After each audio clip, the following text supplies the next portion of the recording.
Hello and welcome to the Smart Garden Guide YouTube channel. Today I'll be talking about what you do with Phalaenopsis orchid flower spikes once the blooms have finished.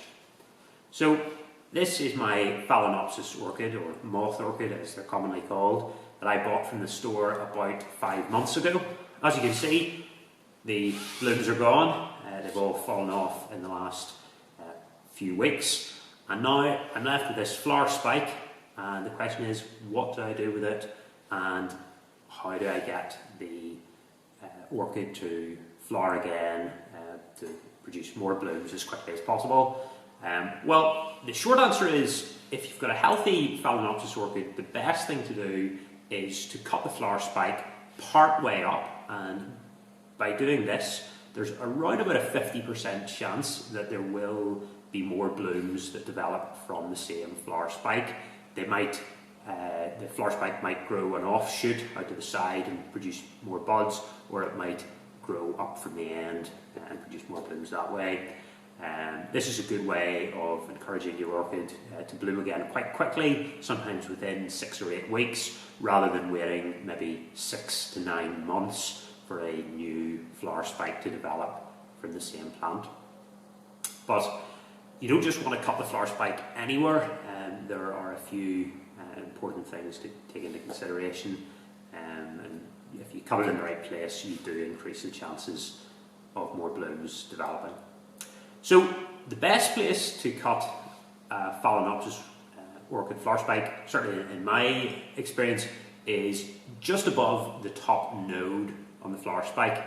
So the flower spike does have these wee bumps, and it's from these bumps, or nodes as they're called, that new growth will develop. So what you want to do is just count up the nodes until you get to the top one, and then you want to cut the flower spike about 1 inch above that top node, just below where the first flower was. So as you can see, these wee things are where the flowers have fallen off. So you don't want to cut the way up here, you want to cut just this node here that you can see. I'm going to be zooming in there. This node right here, I'm going to cut just about 1 inch above that, and then hopefully you stand the best chance of getting your orchid to bloom again. So just one point to note, I keep saying flower spike, a lot of people say stem. Not that it really matters, but the stem of the Phalaenopsis orchid is actually down here where the leaves meet. It's quite short, and you'd hardly think it is a stem at all. This here looks much more like a stem, but the technical term for that is the flower spike. Just to clarify that for anybody watching. So what are you going to need before you start trimming your orchid's flower spike? Well, first of all, you just want to make sure that your orchid's healthy. Okay, we're asking this orchid to flower again, to produce more blooms, and we want to make sure that the orchid's healthy and able to do that. Okay, so this orchid is nice and healthy. It's got nice bright green leaves. They're shiny and healthy looking, and it's in top condition and ready to go, ready to produce more blooms. So it'll very happily rebloom, and you should definitely cut the spike, as I've said, just above the top node. However, if your orchid is not in such great shape, if the leaves are yellowing or wilting badly or wrinkled, or you've got root rot, or just if the plant looks particularly unhappy, it's going to have to expend quite a lot of energy in flowering again, and you might be better saying, no, I'm not going to get the orchid to flower again, cut the flower spike off at the base and focus on bringing the orchid back to good health.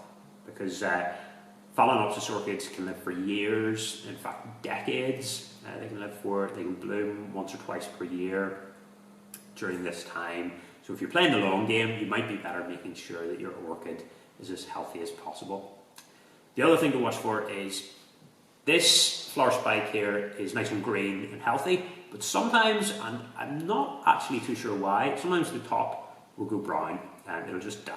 Okay, so sometimes just a section of it will go brown and die, sometimes quite a bit of it will go brown and die.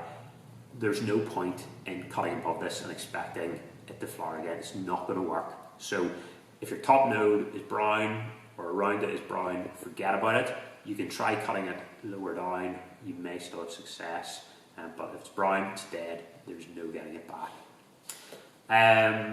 Okay, what are you going to need to cut your Phalaenopsis orchid spike? Well, dead easy. You're just going to need a sharp pair of scissors or a pruning tool, or alternatively a razor blade would do fine.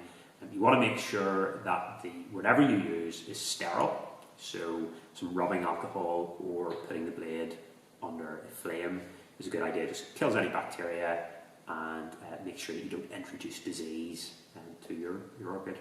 So, well, I suppose that's a good question.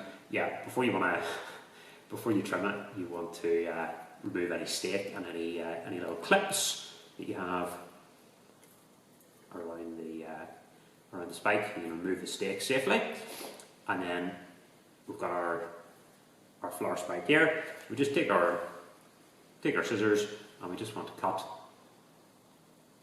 just above the top node, just like that. Okay. Now, once you've got the orchid flower spike cut, you can just let it be, and the cut will dry out and it'll be absolutely fine. One good tip actually is to just dab a little bit of cinnamon on the cut end. Cinnamon is a natural fungicide, and it can actually reduce the risk of infection setting into your orchid, although to be honest, it's quite unlikely for the end of the flower spike to be a source of infection, but you know, I've found quite good success with just dabbing a little bit of cinnamon on any cut ends or cut parts of Phalaenopsis orchids. It does seem to work quite well. I suppose another couple of questions are, what happens if you've got a double spike orchid? Do you apply this technique to both flower spikes? The answer is no. It does take a lot of the energy of the orchid to rebloom, so you're much better actually just focusing on one flower spike. So my advice would be cut one of them off at the base, cut the other one off just above the top node. You're much more likely to have success in getting your orchid to rebloom from the same spike. If you like this video, please visit me over at smartgardenguide.com.